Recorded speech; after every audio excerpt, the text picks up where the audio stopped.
2011 was a huge year for deals in aerospace and defense. Is that something that we'll continue to see in 2012? Sure. We saw a large pickup in volume in 2011, and I think most of the volume, a good amount of it, was driven by the United Technologies purchase of Goodrich.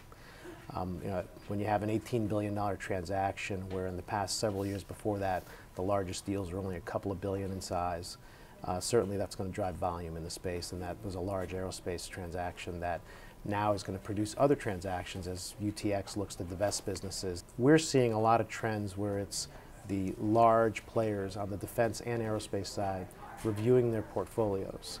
And they're doing assessments as to what's key, what do I want to divest, what might be in one of my competitors' portfolios that might be of interest to me, and what could they be adding. They're certainly sitting on large cash reserves, and you're going to see defense spending down about 20% by next year, which is probably in line with what you've seen when the U.S. has come out of major conflicts.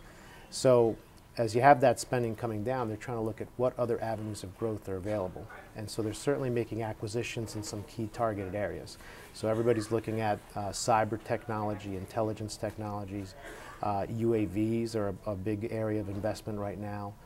What are some of the driving factors behind these deals that you're seeing in aerospace and defense? They're trying to find new avenues for growth, given that organic growth has slowed down some, and especially if you're focused on the defense space, at best it's going to be flat going forward.